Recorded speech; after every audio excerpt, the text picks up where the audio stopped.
Cherry pie is a dessert I've never tried before, but I had to try to make it because of this iconic scene of One Piece, where I think it's the only time we hear Luffy say he hates some food and he basically eats anything, so for me it's a huge deal. So let's start with the pie crust. I decided to make an extremely easy cookie crust that only needs crushed vanilla cookies and some butter. And I decided to make this cherry pie extremely easy to make it according to the episode because I thought about making a cherry pie that would be done and served in a bar, specifically in a pirate bar. So I thought no electricity and, well, no oven, not anything. But I do think pirates have lighters, or we can ask Sanji if he can help that with a little bit of fire. So yeah, let's melt the butter and just mix it with the cookies. Is that simple and easy? And then just mix it with your hands. I prefer to use my hands because I don't know, it's like cookie dough. So way easier. Anyway, for the pie crust, we need it to be this wet sand texture so we can form the pie crust. And I'm using a pie pan that gets out easily, but if you don't have that one, I will leave you the Meremere recipe where I tell you how to make it without this kind of pie pan. So for our pie crust, first we need to put a little bit of the cookie mixture and press it till we have an even flour, and then we can go ahead and start making the walls the same way, just pressing it. Just have some patience because if it's the first time you make it, it may take some time to make it even and look cute. But to be honest with you, the most important part is that there are no holes in the crust, so just make sure of that and leave it on the fridge while we make the rest of the recipe. And here I'm going to tell you the nightmare I went through by my amazing idea of this pirate bar cherry pie that I thought it would be amazing using canned cherries that, by the way, I never tried before. It was a gift from my aunt, and to be honest, they were really, really bad. And yeah, the fire part, well, that didn't work. Yeah, so yeah, I even had to check for the expiration date because they tasted not that great. So let me show you the recipe that did work and tasted really good. First, you're going to make a creamy filling by combining regular milk with condensed milk, and this has to be mixed well before taking it to the stove, where we're gonna cook it at high temperature for 2 minutes while we keep stirring. Then we add cornstarch and let it cook for another 5 minutes, but don't stop stirring because we have to make sure it doesn't get stick to the floor of the pot. Alright, I almost forgot. This part has to be at low temperature, and once the 5 minutes has passed, you have to take it out of the heat, stir a little bit, and then add 1 tablespoon of butter, which will make the mixture a lot silkier. If you see that the mixture has any lumps or chunks, don't worry because we have to sift it, like always, because it's really probable that you get some kind of lump there, and this part will make it a lot softer and easy to mix with the heavy cream.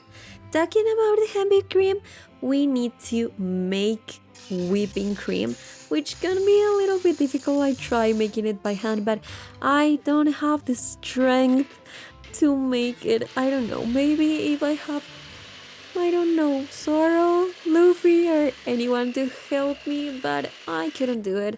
I had to get back to my electric mixer, but after this, I think I will put on my next year's resolution to make more arm exercise and get it stronger there.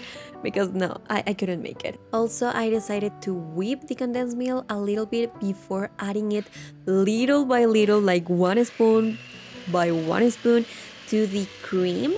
So then I just kept beating till I had no more condensed milk, and I had this silky, creamy feeling that's absolutely delicious and perfect for the cherry pie. This feeling kind of tastes a little bit like ice cream, so I think it's perfect because it's like incorporating the ice cream into the cherry pie. And then we just needed to cool a little bit on the fridge while we make the cherry filling. Obviously, I'm going to go with fresh cherries because they just taste better, even if the work of getting the seed out is a little bit tedious, but I think that cutting it in the middle, then twisting it, it's an easy way to make it fast and easy because then you just take the seed out like this, and if any cherries break, don't worry, just put it aside because we're going to blend some of them for the cherry filling. Once we are done with all of the cherries, we're going to add a little bit more flavor with some lemon zest, lemon juice, and also vanilla extract and almond extract. You don't have to use any of these things. I just think they make the filling taste a little bit better and have more flavor. But if you want it, you can only add the sugar. That's up to you. But what's not optional is mixing it and let it rest for at least 1 hour so it gets all juicy like this, because we're going to need this cherry juice to make the rest of the filling. So I'm going to sift it first, and then I'm going to take just a little bit of the cherries, like less than half of the cherries, to blend it together with the cherry juice. Then we're going to cook it at low temperature for about 2 minutes, not too much time, just to make sure the sugar is fully melted, and just check if you need any more sugar. For me, I needed like 2 to 3 cups. Sorry, I meant spoons of sugar, not cups. Well, once the sugar is fully melted, we need to add cornstarch and mix it really well. And this will make the mixture be thicker, but if it gets too thick like this, you can add a little bit of cherry juice, or if you don't have more cherry juice, you can just add a little bit of water till you have this jam texture. Then we have to add 1 tablespoon of butter to make it silkier, and this melts really fast, so I think it's better to make it with the heat turned off, because here we need to cool it up a little bit before we add the rest of the cherries.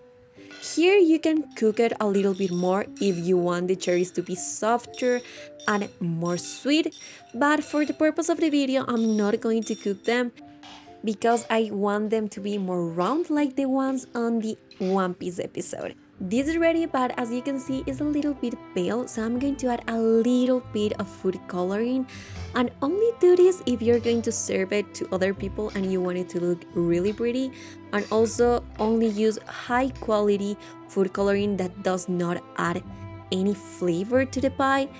Again, this is optional if you want it to look prettier, and I'm telling you because I don't want you to think that this is the actual color you will get making this recipe.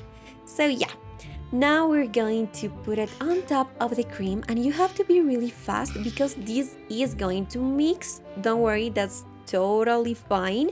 But if you want the red part to be on top, you have to be fast and spread it evenly.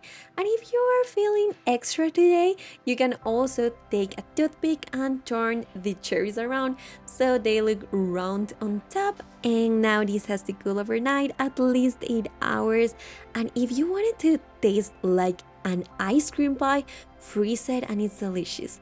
This pie is creamy and delicious, but to be honest, I only hope Blackbeard hates it because I hate him.